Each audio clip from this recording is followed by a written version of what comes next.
अयोध्येतील राम मंदिर हे करोडो रामभक्तांच्या श्रद्धेचं केंद्रस्थान आहे। देशभरातून दररोज लाखो रुपयांची देणगी इथे जमा होते, पण याच मंदिरातील दानपेटीतून लाखो रुपयांची चोरी होत होती। आणि सर्वात धक्कादायक म्हणजे ही चोरी बाहेरच्या कोणत्याही चोरट्याने नाही, तर मंदिरातील पैशांची मोजणी करणाऱ्या कर्मचाऱ्यांनीच केली असा आरोप आहे।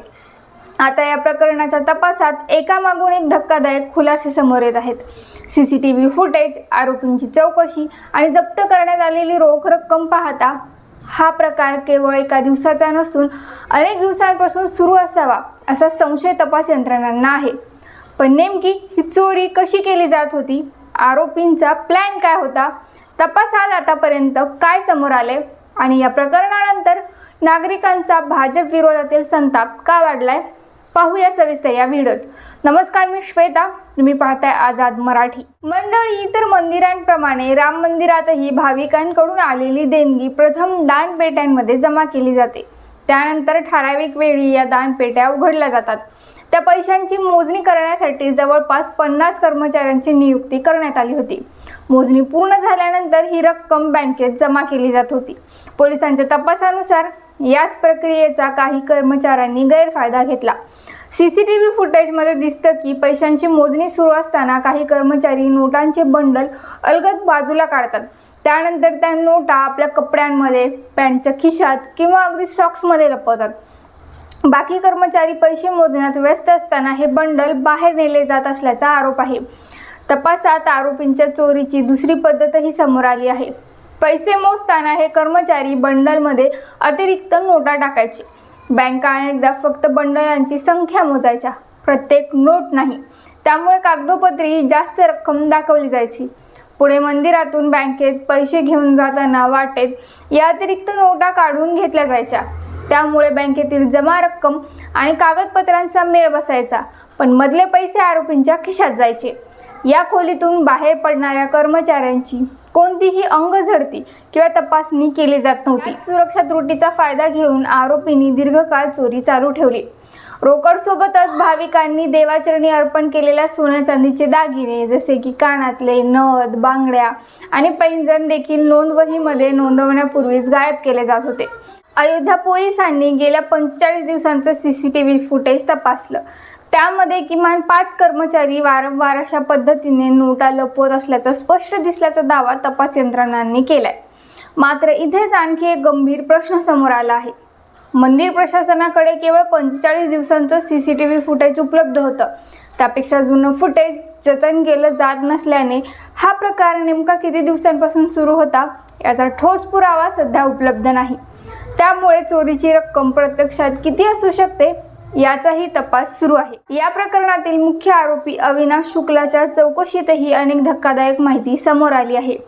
तपासात असा संशय व्यक्त करण्यात आला आहे की अविनाश शुक्लाने 15 लाख रुपयांहून अधिक रकमेची अफरातफर केली। या पैशातून त्याने आपल्या प्रेयसीला महागडा मोबाईल भेट दिला। एवढंच नाही तर खर्चासाठी 2 लाख रुपये रोखही दिल्याची माहिती तपासात समोर आली आहे। चोरीचे पैसे आणखी कुठे खर्च झाले किंवा त्यातून मालमत्ता खरेदी करण्यात आली का याचाही तपास सुरू आहे। या प्रकरणातील आणखी एक महत्त्वाचा धागा म्हणजे अविनाशचा स्वतःचा भाऊ। अविनाशचा भाऊ अभिषेक शुक्लाला आधीपासूनच संशय होता। ड्युटी संपल्यानंतर अविनाश नेहमी मोठी रोख रक्कम घेऊन एक योगा केंद्रात जात असल्याचं त्याने पाहिलं होतं। विचारणा केली असता भाविक आनंदाने पैसे देतात, दर्शनासाठी मदत केल्याचं बक्षीस आहे असं सांगत अविनाश भावाला उत्तर देत असे। मात्र भावाला हे उत्तर कधीच पटलं नाही। आता त्याने ही माहिती तपास अधिकाऱ्यांना दिली आहे।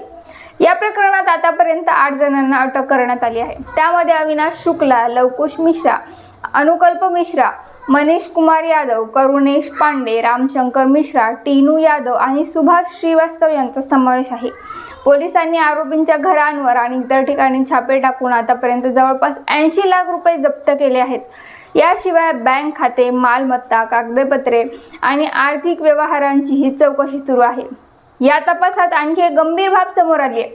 पैशांची मोजणी करणाऱ्या अनेक कर्मचाऱ्यांचे एकमेकांशी नाते असल्याचा संशय आहे। काही आरोपी ट्रस्टमधील पदाधिकाऱ्यांचे नातेवाईक असल्याचाही तपासात उल्लेख आहे। अनेक नियुक्त्या योग्य पडताळणी न करता केल्याचा आरोप होत आहे। त्यामुळे या संपूर्ण भरती प्रक्रियेवरच प्रश्नचिन्ह निर्माण झाला आहे। शिवाय ज्या एजन्सी मार्फत कर्मचारी नियुक्त करण्यात आले त्या एजन्सीने ही जबाबदारी झटकली आहे। आमच्याकडे केवळ कागदपत्रांची पडताळणी करण्याचं काम होतं। नियुक्तीसाठीची नावं स्टेट बँक ऑफ इंडियाकडूनच देण्यात आली असा दावा एजन्सीने केला आहे। त्यामुळे आता SBIच्या काही अधिकाऱ्यांचीही चौकशी होण्याची शक्यता व्यक्त केली जाते।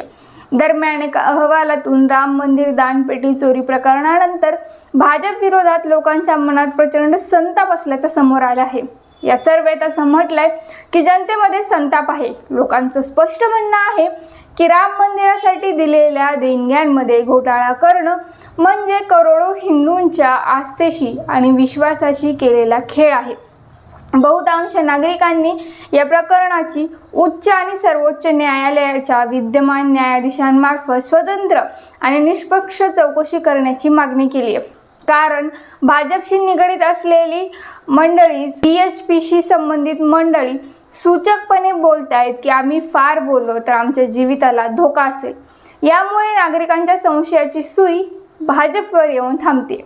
सध्या विशेष तपास पथक या संपूर्ण प्रकरणाचा तपास करत असून चोरीची एकूण रक्कम किती आहे, यामागे आणखी कोणाचा सहभाग आहे आणि हा प्रकार नेमका किती काळ सुरू होता याचा शोध घेतला जात आहे। राम भक्तांच्या श्रद्धेने दान केलेल्या पैशांवरच डल्ला मारण्याचा आरोप झाल्याने हे प्रकरण देशभरात चर्चेचा विषय ठरला आहे। आता या तपासातून आणखी कोणते धक्कादायक खुलासे समोर येतात याकडे सर्वांचं लक्ष लागलं आहे। धन्यवाद।